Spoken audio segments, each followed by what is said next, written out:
Hello students, welcome to Khandelwal maths academy. I am your host Vishvesh Khandelwal. आज की video में हम लोग प्रैक्टिस सेट 1.2 के कुछ सम्स देखेंगे। Okay, so starting with first question.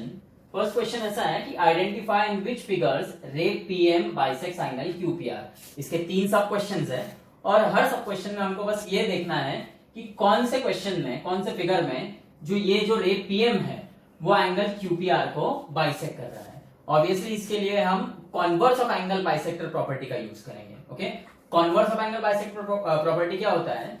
ये जो रे है ना, ये रे जिस साइड पर है उस साइड को वो 2 पार्ट में डिवाइड करता है।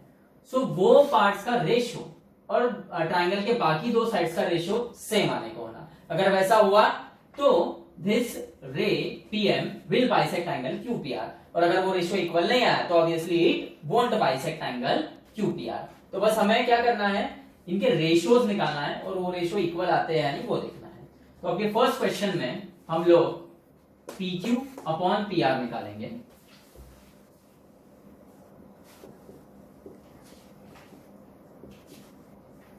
PQ अपॉन PR वो आएगा 7/3, 1 नाम दे दो। Okay, PQ upon PR। अब जैसे आपने यहाँ पे PQ अपॉन PR लिया तो जो आपका सेकेंड रेशियो रहेगा उसमें आप न्यूमरेटर में QM लोगे।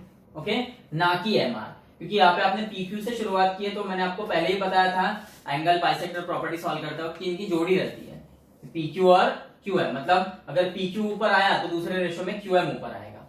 सो QM अपॉन MR लोगे आप, which will be 3.5 upon 1.5। Okay, अब देखो पॉइंट के बाद एक डिजिट, पॉइंट के बाद एक डिजिट कैंसिल हो जाएगा तो बचेगा 35 अपॉन 15, और दोनों ही 5 के टेबल में आते हैं।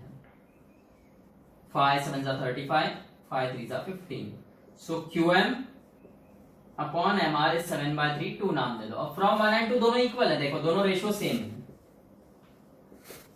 From 1 and 2 PQ upon PR is equal to QM upon MR। तो ये 2 रेशियो इक्वल आ गए, PQ upon PR is equal to QM upon MR आ गया। इसका मतलब therefore by converse of angle bisector property, ये रीजन लिखना जरूरी है, रीजन नहीं लिखा तो मार्क्स कट जाएंगे। By converse of angle bisector property this ray PM bisects angle QPR। Okay, so question 1 का आप सेकेंड सब क्वेश्चन देखो। आप ये फिगर चेंज है थोड़ा, पर इसमें भी हम रेशियो निकालेंगे, this PR upon PQ। Okay, so in the figure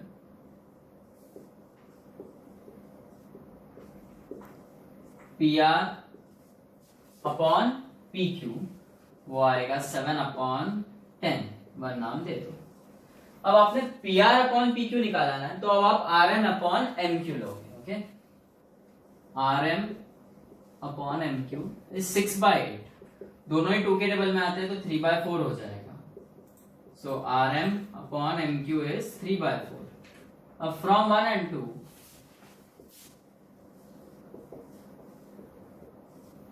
ये दोनों जो रेशियोज है वो इक्वल नहीं है, मतलब PR upon PQ is not equal to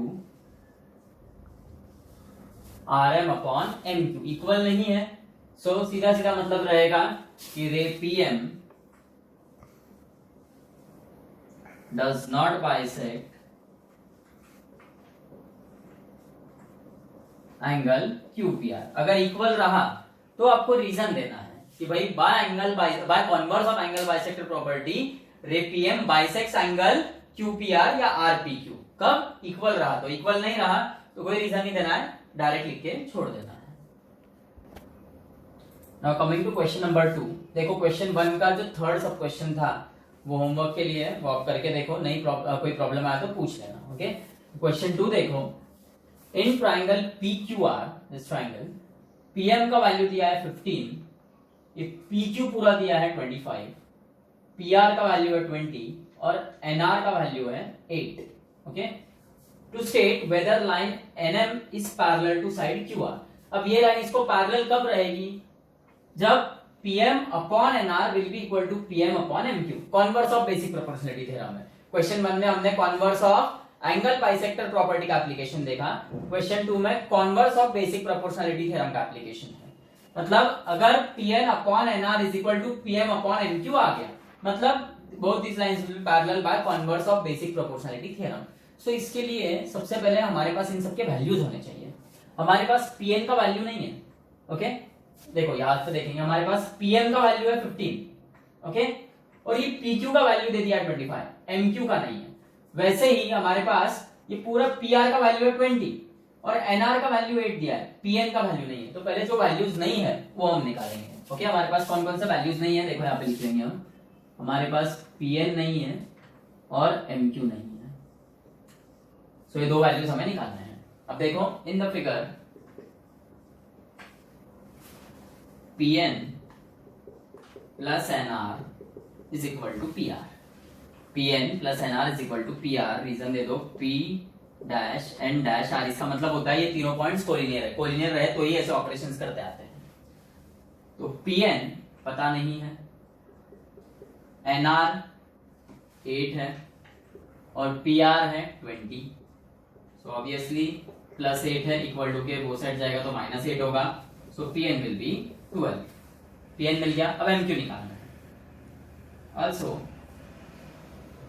PM plus MQ is equal to PQ, ये दे दो reason P dash M dash Q.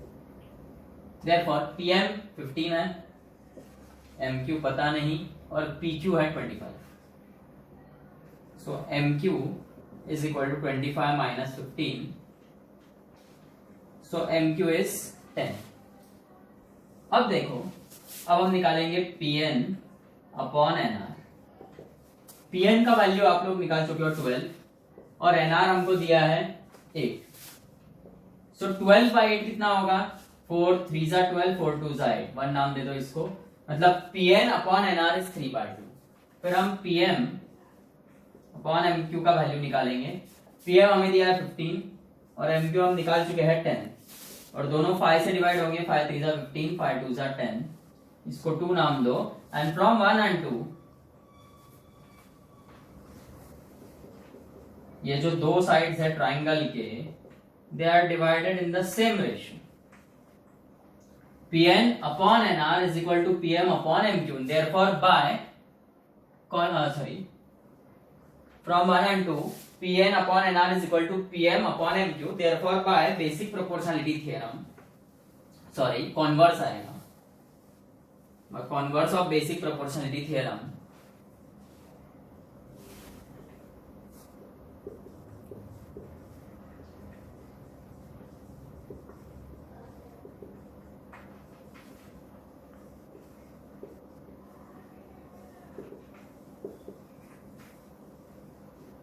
converse of basic proportionality theorem, this line nm is parallel to side qr. Okay, now coming to the third question, given है in triangle MNP ray NQ is bisector of angle n। जैसे इन्होंने बोला कि ray NQ is bisector of angle n, तो साफ साफ मतलब है एंगल बाइसेक्टर प्रॉपर्टी यूज होगा। ओके अब देखो in triangle MNP NQ is bisector of angle n, this is given, and therefore by angle bisector property क्या रहेगा एंगल बाइसेक्ट प्रॉपर्टी। देखो ये NQ इस एंगल को बाइसेक्ट कर रहा है, मतलब MQ अपॉन QP, या फिर MQ अपॉन QP ना लेते हो ये रेशो, ये पहले ले लो MN अपॉन NP चलता है। MN अपॉन NP लिया, ये रेशो में MN ऊपर आया ना फर्स्ट रेशो में, तो सेकंड रेशो में MQ ऊपर आएगा, MQ upon QP। Now see MN is 5, NP is 7, MQ is 2.5 और QP हमें पता करना है, this is given।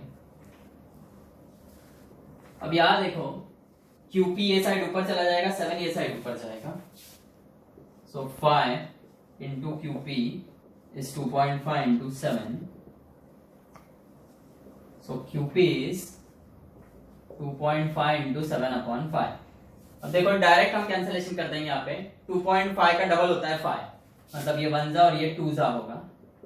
So QP is 7/2 और 7/2 यानी कितना होगा 3.5.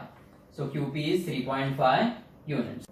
इन question 4 in the figure angle APQ 60 degree दिया है और एंगल ABC भी 60 डिग्री दिया है और प्रूफ क्या करना है AP upon PB is equal to AQ upon QC. अब देखो यहाँ पे साफ साफ एक चीज समझ में आती है. ये ट्राइंगल है, ओके. ट्राइंगल का एक साइड BC है और ट्राइंगल के अंदर एक सेगमेंट है PQ. हमको बताना है AP upon PB is equal to AQ upon QC. ये कब आता था? बेसिक प्रोपोर्शनलिटी थ्योरम से. और बेसिक प्रोपोर्शनलिटी थ्योरम के लिए इनिशियल रिक्वायरमेंट क्या है आपका कि ये PQ should be parallel to BC. मतलब अगर हमें ये बता पाए कि PQ is parallel to BC, बता पाए क्या? बताना ही पड़ेगा कि PQ is parallel to BC, तभी हम बोल सकते हैं by BPT AP upon PB is equal to AQ upon QC. तो अब हमको ये टू प्रूफ, ये तो आता रहेगा, पर पहले चीज क्या प्रूफ करनी पड़ेगी? PQ is parallel to BC. अब यहाँ पे देखो ये एंगल APQ दिख रहा है आपको 60 डिग्री और एंगल ABC 60 डिग्री है, दोनों कॉन्ग्रुएंट है और दोनों ही एंगल्स कैसे हैं? Corresponding angles. अच्छे से देखो, एक एंगल छोड़कर एक है, तो दोनों एंगल्स कैसे है? करस्पॉन्डिंग. और करस्पॉन्डिंग एंगल्स अगर कॉन्ग्रुएंट रहे तो लाइंस कैसी रहती है? Parallel. Okay, by corresponding angle test, जो 9th में सीखा था आपने. ध्यान दो अच्छे से. यहाँ पे इन the figure angle APQ is congruent to angle this ABC, each 60 degree, but angle APQ and angle ABC are corresponding angles. और corresponding angles अगर congruent है तो लाइंस कैसे रहती है? Parallel. therefore PQ is parallel to BC. इसका reason आएगा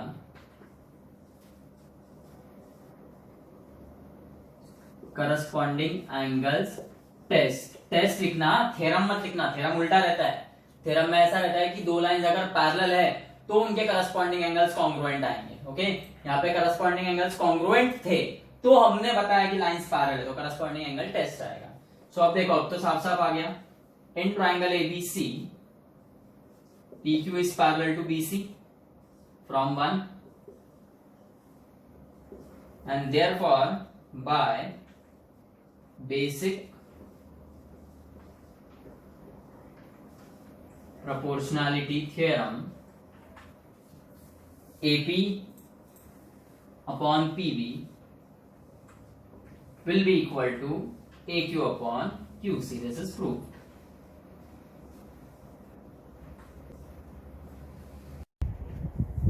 So coming to the fifth question of the practice set 1.2. Quadrilateral ABCD is a trapezium. AB is parallel to PQ is parallel to DC. अब देखो, आपको तीन lines आपस में parallel दी है, मतलब सिंपल है. यहाँ पे क्या यूज करोगे आप? Property of three parallel lines आते हैं ट्रांसवर्सल. तो देखो, इन quadrilateral ABCD AB is parallel to PQ is parallel to DC. This is given. Therefore, by property of three parallel lines,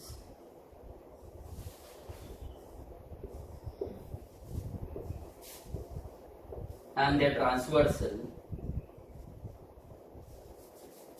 we have AP upon PD is equal to BQ upon QC. AP upon PD is equal to BQ upon QC. अब जो जो values पता है वो लिखो. AP is 15, PD is 12, BQ पता करना है and QC is 40.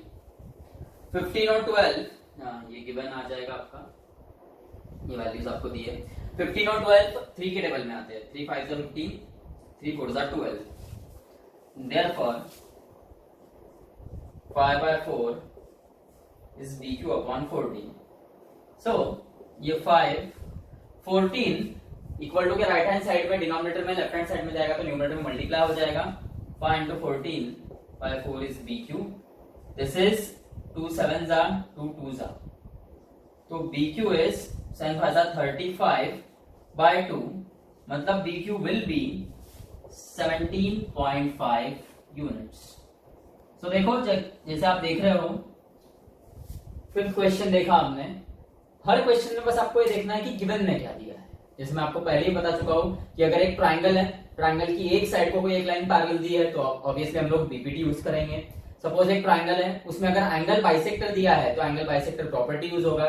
जैसे इस फिगर में 3 लाइंस एक दूसरे को पैरेलल थी तो हमने प्रॉपर्टी ऑफ 3 पैरेलल लाइंस अंदर ट्रांसवर्सल यूज किया। या फिर हमको ट्राइंगल की एक साइड और ट्राइंगल के अंदर एक सेगमेंट या लाइन है, वो ट्राइंगल की उस साइड को पैरेलल बताना है तो हम कॉन्वर्स ऑफ बीपीटी यूज करेंगे।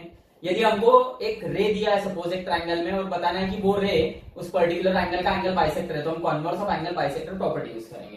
तो ये एक्सरसाइज काफी सिंपल है, बहुत इजी समझे। इसके 5 एप्लीकेशंस है आपके पास, BPT, converse of BPT, angle bisector property, converse of angle bisector property and this fifth application. बस इन्हीं का यूज करके आपको सम सॉल्व करना है। प्रैक्टिस सेट 1.2 का क्वेश्चन नंबर 6, 7 और 8 ये होमवर्क रहेगा। 6 क्वेश्चन एंगल बाइसेक्टर प्रॉपर्टी पे बेस्ड है, 8 क्वेश्चन भी एंगल बाइसेक्टर प्रॉपर्टी पे ही बेस्ड है, 7 question property of 3 parallel lines and then transversal पे बेस्ड है। तो आप वो तीनों क्वेश्चन सॉल्व करो। कोई प्रॉब्लम रहा तो कॉन्टैक्ट नंबर दिया है, उस पर डायरेक्टली कॉल करो या व्हाट्सएप पे मैसेज कर देना। ओके।